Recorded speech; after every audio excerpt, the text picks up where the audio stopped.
RCB fan. கூட்டத்தில் ஒரு RCB ஃபேனா? நீ யார் ஃபேனுப்பா?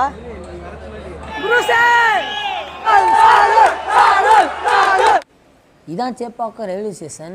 எந்த ஒரு ரயில்வே ஸ்டேஷன்லையும் இல்லாத ஒரு சிறப்பான விஷயம் இந்த ரயில்வே ஸ்டேஷனுக்கு என்னென்னு பார்த்தீங்கன்னா, ரயில்வே ஸ்டேஷன் வந்து தரையில் இருக்காது, கிரவுண்ட் ஃப்ளோரில் இருக்காது, இது வந்து ஃபஸ்ட்டு ஃப்ளோரில் தான் இருக்கும். அதனால் இங்கேருந்தே இந்த மேட்ச் பார்க்கலாம். நீங்கள் இங்கேருந்தே கிரவுண்டோட வியூ நல்லாவே தெரியும். ஐபிஎல் டைம்லலாம் இந்த மாதிரி இந்த ஓட்டம் இருக்குது பாருங்கள், இது மூலமாக ஒவ்வொருத்தரும் மேட்ச் பார்க்க ஆரம்பிச்சிடுவாங்க. இந்த ஸ்டேஷனே சரியான க்ரௌடாக இருக்கும், செம்ம க்ரௌடாக இருக்கும், செம்ம ரஷ்ஷாக இருக்கும் இந்த ஏரியாவே.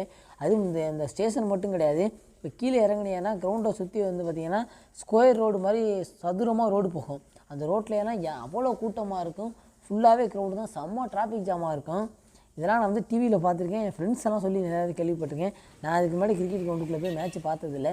இதுதான் என்னோடய ஃபஸ்ட்டு மேட்ச்சு. நான் எதுக்காண்டி மேட்ச் பார்த்ததில்லைன்னு பார்த்தீங்கன்னா டிக்கெட் ப்ரைஸ் தான். ஏன்னா ஐபிஎல் டைம்லாம் டிக்கெட் ப்ரைஸ் ரொம்ப அதிகமாக இருக்கும், 3000 வரைக்கும் கூட டிக்கெட் ப்ரைஸ் இருக்கும். அவ்வளோ காசுலாம் நம்மள்ட்ட இல்லை, அதனால தான் நான் மேட்ச் பார்த்ததில்லை. இன்றைக்கி நம்ம மேட்ச் பார்க்குற முக்கியமான காரணமே ஃப்ரீ டிக்கெட்டு, ஃப்ரீ எதுங்கிறதுனால தான். ஏன்னா பார்த்தீங்கன்னா நமக்கெல்லாம் வந்து கிரிக்கெட் கிரவுண்டில் போய் மேட்ச் பார்க்கணுங்கிறது சின்ன பிள்ளையிலேருந்து ஒரு ஆசை தான். ஏன்னா சின்ன பிள்ளைலேருந்தே நம்ம டிவியில் தான் மேட்ச் பார்த்துருக்கோம். கிரிக்கெட் கிரவுண்டுக்குள்ளே போயிட்டு பார்க்கணுங்கிறது எனக்கு மட்டும் இல்லை, எல்லாருக்குமே ஒரு பேசிக்காக உள்ள எல்லாருக்குமே ஒரு ஆசை இருக்கும். இந்த மாதிரி டைமில் போனால் தான் நம்மளால் மேட்ச் பார்க்க முடியும். இப்போ கிரவுண்டுக்குள்ளே என்ட்ரி ஆயிடுச்சு. கிரவுண்டுக்குள்ளே பார்த்தீங்கன்னா வாட்டர் பாட்டிலாம் அலௌடு இல்லை. ஏன்னா உள்ளே தான் வாங்க வாட்டர் பாட்டில், இந்த சம்சா இது மாதிரி விஷயங்கள்லாம் அலௌடு இல்லை. பேக்கு எல்லாத்தையுமே செக் பண்ணி தான் உள்ளே விட்றாங்க. இப்போ பார்த்தீங்கன்னா நம்மளோட பல நாள் கனவு நிறைவேற மாதிரி ஒரு ஃபீலிங் தான். ஏன்னா நம்ம கிரிக்கெட் கிரவுண்டுக்குள்ளே போய் மேட்ச் பார்க்கணுங்கிறது சின்ன பிள்ளைலேருந்து நமக்கு ஒரு ஆசை தான். கிரவுண்டில் போய் மேட்ச் பார்க்கணும், கிரவுண்டில் போனால் தான் ஃபுல் வியூ தெரியும். ஏன்னா நம்ம வந்து டிவியில் பார்த்தீங்கன்னா ஒன் சைடு ஆங்கிள் தான் காட்டுவாங்க, ஃபுல் வியூ பார்க்கவே மாட்டோம். அந்த கிரிக்கெட் கிரவுண்டில் தான் எல்லா பிளேயர்ஸையும் பார்க்கலாம். ஏன்னா இப்போ கேட்ச் போச்சுன்னா ஒரு பிளேயரோட எக்ஸ்பிரஷனை மட்டும் தான் காட்டுவாங்க. இந்த கிரவுண்டில் பார்த்தீங்கன்னா தான் அந்த ஆடியன்ஸோட எக்ஸ்பிரஷனு, அந்த வைப்பு, ஒரு சிங்கிள் போனால் கூட அந்தளவுக்கு கற்றுறாங்க. இந்தியா டீமுக்கு மட்டும் சப்போர்ட் இல்லை, நியூசிலாந்து டீமுக்கும் அந்தளவுக்கு சப்போர்ட்டு. இப்போ என்ன மேட்ச் நடக்குதுன்னு பார்த்தீங்கன்னா இந்தியா ஏ வர்சஸ் நியூசிலாந்து ஏ தான். இப்போ இந்தியா டீமில் பார்த்தீங்கன்னா எல்லாருமே ஸ்டார் பிளேயர்ஸ் தான், ஐபிஎல்லில் ஃபார்ம் ஆனவங்க தான். யார் கேப்டன் யாருன்னு பார்த்தீங்கன்னா சஞ்சு சாம்சனு, அப்புறம் சர்துல் தாக்கூர், அப்புறம் குல்தீப் யாதவ், அப்புறம் ரிஷி தவானு, அப்புறம் ராஜேஷ் பட்டிகர், அப்புறம் ருத்ராஜ் கைக்வாடு. வெயிட்டான டீம் தான் ஃபுல்லாக. அப்புறம் ராகுல் சகார் ஃபுல்லாக வெயிட் தானே. அந்த சைடு பார்த்தீங்கன்னா எல்லாமே நியூ தான். நியூசிலாந்து ஏல பார்த்தீங்கன்னா இச்சத்திர ரவீந்திரா மட்டும்தான் பழைய ஆள், மற்றபடி எல்லாருமே நியூ தான். கேப்டன் கூட ப்ரூஸ் கூட நியூ தான். ஆனால் வேறு லெவல் நியூ டீமும் ஒரு இளைஞர் டீமு, ஒரு இன்டர்நேஷ்னல் டெபியூட் ஆக பிளேயர் தான் ஃபுல்லாகவே. இருந்தாலும் செம்மையாக டஃப்பு கொடுக்குறாங்க, செம்ம டஃப்பு. ஒரு ஓவர் தான் நம்ம மேட்ச் பார்த்துக்கிட்டு இருக்கேன். அந்த ஒரு ஓவர்லேயே தெரியுதா ஒரு இன்டென்ஷனு. பவுலர்லாம் தாறுமாறாக போடுறாங்க.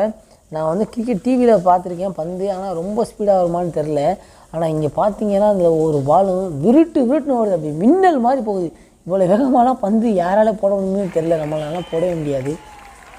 இப்போ ஏன் எல்லோரும் கை திட்டுறாங்கன்னு பார்த்தீங்கன்னா, இப்போ சஞ்சு சாம்சன் அவுட் ஆகிட்டு போயிட்டுருக்காரு. எல்லாருமே ஃபுல்லாகவே சாம்சன் ஃபேன்ஸ் தான் அதிகமாக இருக்காங்க பாருங்க. சஞ்சுன்னு கத்துறாங்க. நான் உள்ளே வரும்போது 35 ஓவர் முடிஞ்சிச்சு. சஞ்சு சாம்சன் ஒரு 50 போட்டு தான் அவுட் ஆகிட்டு போயிட்டுருக்காரு.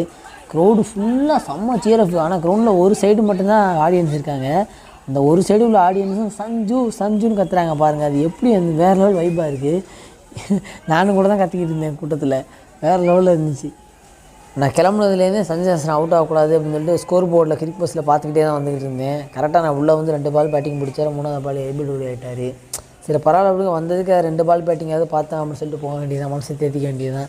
இப்போ சஞ்சு சாம்சனுக்கு பார்த்தீங்கன்னா வேறு லெவலில் ஃபேன் பேஸ் அதிகமாகிட்டே இருக்குது. இப்போ கேரளாவில் கூட இந்தியா டீமும் சவுத் ஆஃப்ரிக்கா மேட்ச் நடக்கும்போது ஃபுல்லாகவே சஞ்சு தான் கத்துறாங்க. க்ரௌடு ஃபுல்லாக கோலி ரோஹித்துக்கு கூட அதிகமாக எங்கே பார்த்தாலும் கேரளாவில் சஞ்சு தான். இந்தியா டீம் பஸ்ஸில் கூட சஞ்சு தான் கத்திட்டு இருக்காங்க. பஸ்ஸில் போகும்போது கூட ரோட்டில் நின்று அந்தளவுக்கு அவருக்கு ஃபேன் பேஸ் அதிகமாகிட்டே இருக்குது. இப்போ ஸ்ட்ரைக்கில் பார்த்தீங்கன்னா ராஜ்பாவும் ரிஷி தவானும் விளாண்டுக்கிட்டு இருக்காங்க. இப்போ நம்ம வந்து ரொம்ப நேரம் நின்று பார்த்துக்கிட்டு இருக்கோம், கேட்லேயே நின்று. சரி நம்ம மேலே போயிட்டு நம்ம ஃப்ரெண்ட்ஸ் வேறு உள்ளே உட்காந்துருக்காங்க, அவங்கள தேடி கண்டுபிடிக்கலாம் அப்படின்னு சொல்லிட்டு கிளம்பியாச்சு. கூட்டம்லாம் அந்தளவுக்கு வரல, சாயங்காலம் நேரமாக தான் கூட்டம் வரும் போல் இருக்குது. இப்போ இதில் சீட் ஸ்ட்ரக்சர் எப்படின்னு காட்டுறேன் பாருங்கள். இந்த மாதிரி மடங்கி தான் இருக்கும், உங்களுக்கு தேவையான இழுத்து விட்டு உட்காந்துக்கலாம். அதோட முக்கியமான விஷயம் என்னென்னு கேட்டிங்கன்னா, நீங்கள் வந்து 6 அடிக்கும்போது எழுந்திரிச்சு கை தட்டினீங்கன்னா இது ஆட்டோமேட்டிக்காக க்ளோஸ் ஆகிடும். க்ளோஸ் ஆச்சுன்னா நீங்கள் மறுபடியும் உட்காந்திங்கன்னா அடிபட வேண்டியது தான். அது மட்டும் இல்லாமல் தேட்டரில் மாதிரியே இதில் நம்பர் கொடுத்துருப்பாங்க. இந்த ஏபிசிடிலேருந்து ஃபுல்லாக ஏபிசிடி செட் வரைக்கும் கொடுத்துருப்பாங்க நம்பரு. உங்களுக்கு வந்து எந்த சீட் நம்பர்னு சொல்லிட்டு டிக்கெட் வாங்கினே அந்த டிக்கெட்டே மென்ஷன் பண்ணிப்பா, அந்த சீட்டில் போய் நீங்கள் வந்து கரெக்டாக கண்டுபிடிச்சி போய் உட்காந்துக்கலாம். இப்போ பார்த்தீங்கன்னா ஃப்ரெண்ட்ஸ் அங்கே தான் உள்ளே கை காட்டிட்டாங்க, எனக்கு தெரியுது கை காட்டுறது. அவங்கள தான் தேடி போயிட்டுருக்கேன். இப்போ இங்கே கேட்குறது எனக்கு புரியுது, ஃப்ரீ மேட்ச் தானே, முன்னாடி இருந்து நல்லா தெளிவாக மேட்ச் பார்க்க வேண்டியது தானே, எதுக்கு எல்லாருமே பின்னாடி உட்காந்துருக்காங்க அப்படின்னு கேட்டிங்கன்னா, நீங்கள் முன்னாடி இருந்து பார்க்குறத விட மேலே ஏறி ஹைட்டில் இருந்து பார்க்குறது தான் ஃபுல் கிரவுண்டு வியூமே தெரியுது. அது சூப்பராக இருக்குது மேலே இருந்து பார்க்குறதுக்கு. ஐபிஎல் டைம்லலாம் பார்த்தீங்கன்னா கீழே டிக்கெட் அதிகமாக இருக்கும் காசு, மேலே காசு கம்மியாக இருக்குது. மேலேருந்தே மேட்ச் பாருங்கள். இதான் நம்மளோட ஃப்ரெண்ட்ஸை கடைசியாக வழியாக பார்த்தாச்சு. காடு சஞ்சு சாம்சனுக்கு வணக்கத்தை போடு.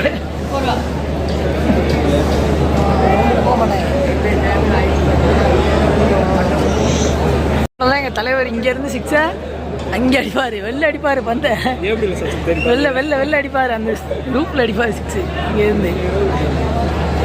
இது வரைக்கும் ஓகே, பார்த்து பேசியாச்சு. இதுக்கப்புறம் பார்த்தீங்கன்னா ஃபுல்லாக கிரவுண்டுக்குள்ளே போனதுனால என்ன நடக்குதுன்னே தெரியல. அந்த வைப்பில் நிறைய விஷயங்கள் இங்கே அறியாமல் நிறைய விஷயம் பேசியிருக்கேன். பேசினா மன்னிச்சுங்க. கேன் வில்லியம்சன் பாருங்க, கேன் வில்லியம்சன்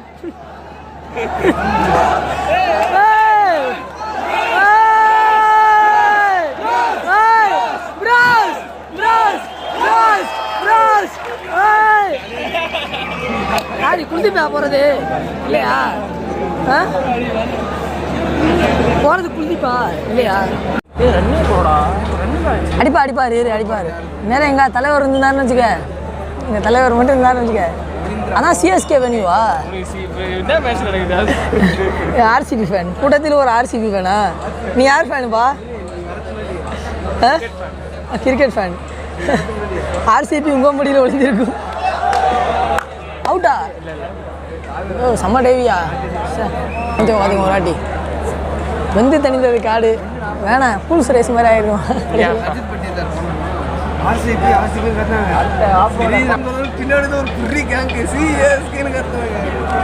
எங்கேயா ருத்ராஜ் கைக்காடு? என் தம்பி ருத்ராஜ் கைக்காடு ஃபேனியா? ருத்ராஜ் கைக்காடு இந்த வராப்புல மாலு ருத்ராஜ் இங்கேயா தெரியுதா?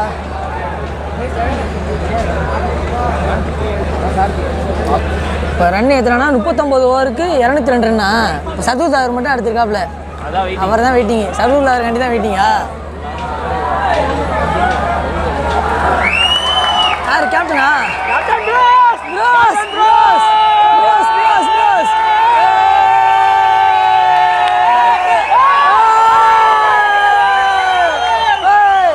நம்மளால பத்தி ஆலையா சரி வந்தாலும் கத்துறா சொல்லி இங்கே வந்துட்டார் ஆலையா.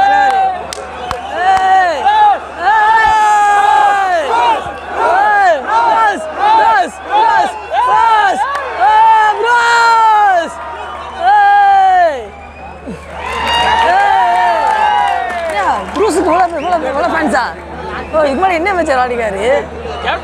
ஓ கேப்டன் தான் மாசா? சரி வேற லெவலில் இருக்கு கிரவுண்டு.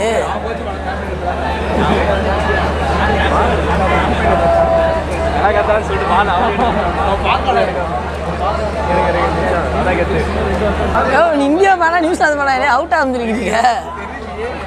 இரு 5 ஓவர் வந்தேன், சர்வீஸ் அடிப்பாரு. ஆனால் பத்தியா இல்லையா?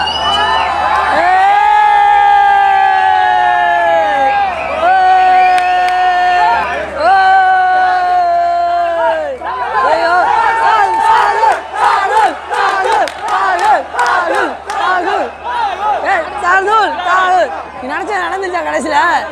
பாவையோ இளம் வீரர் அவுட் ஆகிட்டு. ருத்ராஜா ஓடுறது. ருத்ராஜ் அது ருத்ராஜ் இல்லையா? கண்ணு தெரியாது ப்ரோ எனக்கு. தூரம் பாருங்க, தூரத்தில் இருக்க தெரியாது, கிட்ட இருக்க தான் தெரியும்.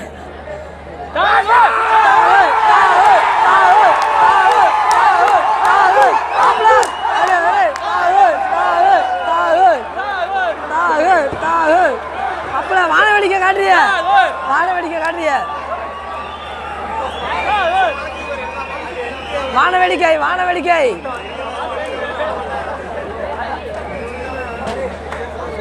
பாட்டு வந்துச்சா?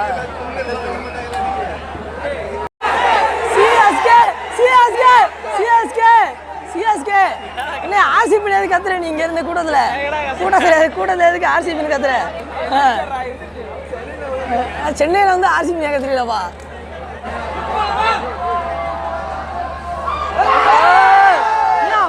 என்ன ஃபர்ஸ்ட் வாழை சுத்துறாப்ல உங்க ஆளு?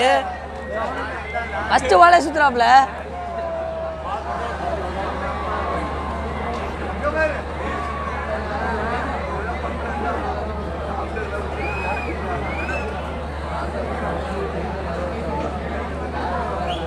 ஒரு பாலுக்கு ஒரு பால் எவ்வளோ நேரம் ஆகுது பார்த்தியா?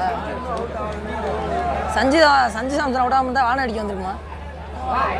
ஏன் சதுர் தான் அவருக்கு ஏற்றி நேற்று வந்து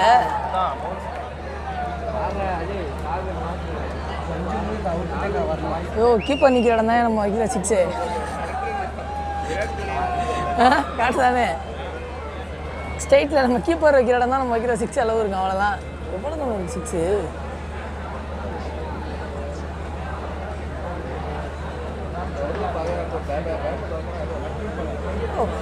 பவுலரை பற்றியாலையா 4 லைன் பக்கத்தில் வேணும். எவ்வளோ தூரம் முடியாதேன் ஒரு உழைக்காத அவ்வளோதான் முடியாதா? அவ்வளோ அப்போ தான் பேஸ் ஜென்ரேட்ன்றது. போடு.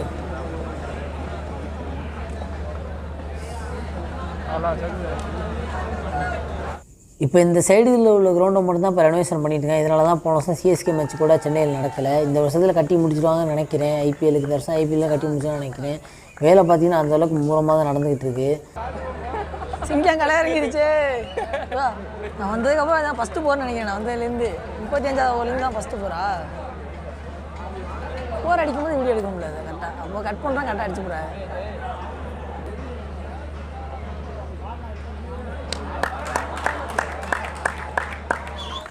கிரிக்கெட்டை யாரெல்லாம் சோம்பேறி கேம்னு சொன்னாங்களோ அவங்களுக்காண்டி தான் இந்த கிளிப்பு. அந்த ஃபீல்டு பாருங்கள் எவ்வளோ இன்டென்ஷனாக வந்து அந்த பந்தை எவ்வளோ வேகமாக அதை பிக் பண்ணி எடுத்து வீசுகிறாரு பாருங்க. இதுக்கெல்லாம் பார்த்தீங்கன்னா சோம்பேறி கேம்னு சொல்லவே முடியாது. இதுக்கெல்லாம் வேறு லெவலில் ஒரு ஃபிட்னஸ் வேணும். இன்டர்நேஷ்னல் பிளேயர்ஸ் கூட இந்த அளவுக்கு ஃபிட்னஸ் இருப்பானதில்லை. வேறு லெவல் ஃபிட்டாக இருக்கார் அவர். ரொம்ப மெஸ்ஸலாக்கிட்டார். உண்மையை சொல்லணும்னா எல்இடி டிஸ்பிளே இல்லாதனால உள்ளே நடக்குதுன்னு எனக்கு தெரிய மாட்டேங்குது. கண்ணு தெரியலையா இல்லை கேமரா பார்த்துருக்காங்களா எனக்கு என்ன நடக்குதுன்னு தெரியலையான்னு தெரில. இப்போ பார்த்தீங்கன்னா அவுட் ஆகிட்டேன்னு நினச்சேன். பார்த்தீங்கன்னா ட்ரிங்க்ஸ் பிரேக்கு. இப்போ மற்றபடி அபிஷியல் மேட்ச்லலாம் நீங்கள் எல்இடி டிஸ்பிளே பார்க்கலாம். இது அன்அபிஷியல் மேட்ச்சுங்கிறதுனால எல்இடி டிஸ்பிளே டிவியில் எதுலேயுமே டெலிகாஸ்ட் பண்ண மாட்டாங்க. வெளியே ஏற்ற மாதிரி கோட்டுக்கு வெளியே இருக்குன்னு சொல்லியிருக்காங்க. 4 கீப்பர் விட்டாப்ல 245 249. இங்கே இருந்தால் அலிபாய் வலிமை அப்டேட்னு கேட்குறதா? இங்கே இருந்தா இப்போ துணிவு அப்டேட்னு கேட்காம தான் என்னால்.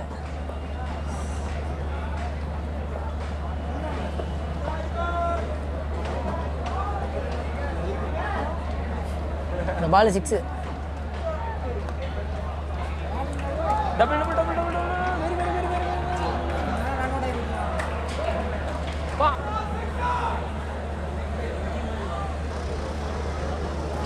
கீப்பர் ஒரு 4 விட்டார்ல, அதை மேனேஜ் பண்ணிட்டார். இப்போ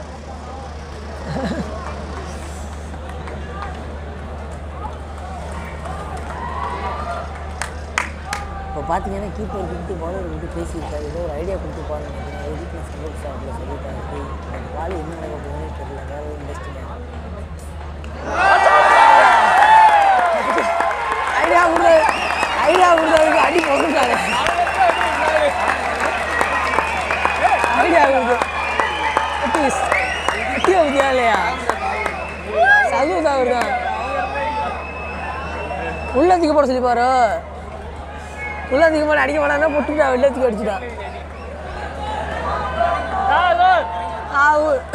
ஏன் தொண்டையில் அடைச்சிச்சு.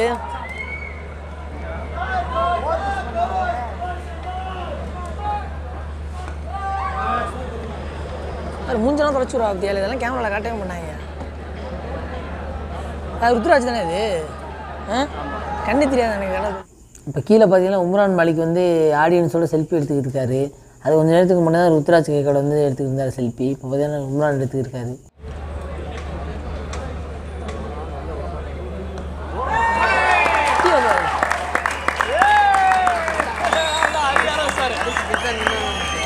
மாலை ஆரம்பிச்சிட்டாரு நினைக்கிறேன். இப்போ போரு எடுத்துடா ஃபீல்டிங்கா.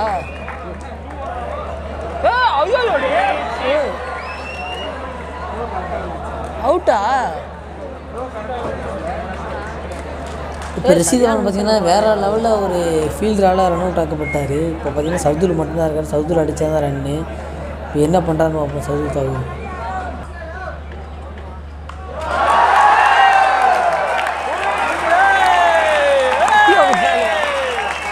உரிக்கிறாங்களே.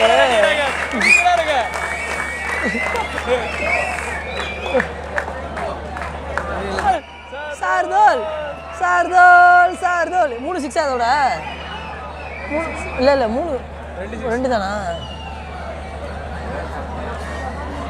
6 அடியா 6 அடியா 6 அடியா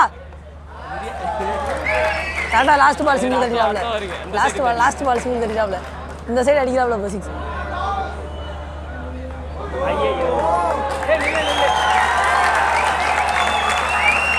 அப்படியா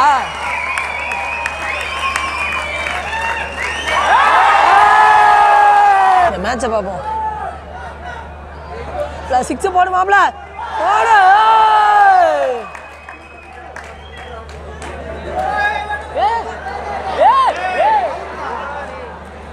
யார் சது தர விட்டா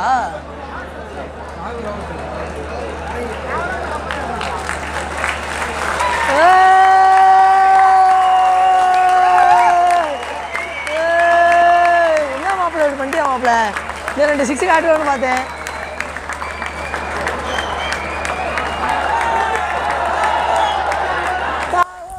சர்துல் தாக்கூர் ரன் அவுட் ஆனதுனால கண்டிப்பாக 20 ரன் ஷார்ட்டேஜ் ஆயிடுச்சு. ஏன்னா கீழே வெளில 2 ஓவருக்கு முன்னிருந்தா அப்படின்னா ஒரு 20 ரன்னுக்கு மேலே தான் அடிச்சிருப்பார். அவுட் ஆனதுனால இப்போ வந்து டீம் ஸ்கோர் 20 ரன் ஷார்ட்டேஜ் ஆயிடுச்சு. 300 தொடாது போல இருக்குது. இப்போ ஏன் பிளேயர்ஸ்லாம் இந்த அளவுக்கு வேகமாக ஓடுறாங்கன்னு பார்த்தீங்கன்னா ஒரு டைவ் கேட்ச் வேறு லெவல் இந்த டிவியில் பார்க்குற மாதிரி 6 ரன்னில் டைவ் அடித்து ஒருத்தர் கேட்ச் பிடிச்சி தூக்கி போட்டு இன்னொருத்தர் பிடிச்சாரு. அதனால் வீடியோ எடுக்க முடியலை. சரியான கேட்ச். இந்த மாதிரி கேட்செல்லாம் நான் வந்து இந்த இதில் தான் பார்க்குறேன். நேரில் பார்த்ததே இல்லை. டிவியில் பார்ப்போம்ல இந்த பெஸ்ட்டு கேட்ச் எவர்னு, அதை விட இது வேறு லெவலில் இருந்துச்சு. அதெல்லாம் நேரில் பார்க்குறதுக்கு வேறு லெவலில் இருந்துச்சு. இந்த கேட்சை என்னால் வீடியோ எடுக்க முடியலை. அது ரொம்ப கவலையாக இருக்குது எனக்கு. சார் அந்த மாதிரி ஒரு கேட்ச், இந்த மாதிரியெல்லாம் நான் கேட்ச் எப்படி போகலான்னு எனக்கு தெரில. நம்ம டிவியில் பார்க்கும்போது இந்த 6 ரன்னில் டைவ் அடித்து கேட்ச் பிடிப்பாங்கல்ல, அதெல்லாம் ஏதோ ஒரு சிம்பிளான விஷயமாக தான் தெரியும். ஆனால் அதை நம்ம நேரில் பார்த்தா தான் தெரியும் அது எவ்வளோ கஷ்டம்னு. அப்போ இந்த மேட்ச் முடிஞ்சோடனே கிரவுண்டுக்கு ஃபீல்டு ஒர்க்கர்ஸ்லாம் உள்ளே இறங்கிட்டாங்க. ஒரு வழியாக ஃபஸ்ட் இன்னிங்ஸ் முடிஞ்சு இந்தியா பார்த்தீங்கன்னா 284 ரன் அடிச்சிருக்கா. சவுத் ஆஃப்ரிக்கா இருந்தாலும் கண்டிப்பாக 300 தொட்டிருக்கும். சரி பரவாயில்ல விடுங்க, இது வரைக்கும் வந்ததே பெருசு. இப்போ அடுத்து பார்த்தீங்கன்னா நியூசிலாந்து பேட்டிங் இருக்குது. நியூசிலாந்து பேட்டிங்கை நான் அடுத்த வீடியோவில் போடுறேன். அடுத்த வீடியோவில் வந்து பாருங்கள். இந்த வீடியோ வந்து இந்தியா பேட்டிங் மட்டும்தான். இந்த வீடியோ உங்களுக்கு பிடிச்சிருந்தா லைக் பண்ணுங்கள், ஷேர் பண்ணுங்கள், கமெண்ட் பண்ணுங்கள். மற்றபடி வீடியோக்கு இடையில் எதுவும் நான் பேசுகிறது எதுவும் தப்பாக தோணுனாலோ எதாவது தவறாக இருந்தாலோ மன்னிச்சிருங்க. ஏதாவது தவறாக தோணுச்சுன்னா கீழே கமெண்ட் பண்ணுங்கள். நம்ம கமெண்டில் பார்த்துக்கலாம். நன்றி, வணக்கம்.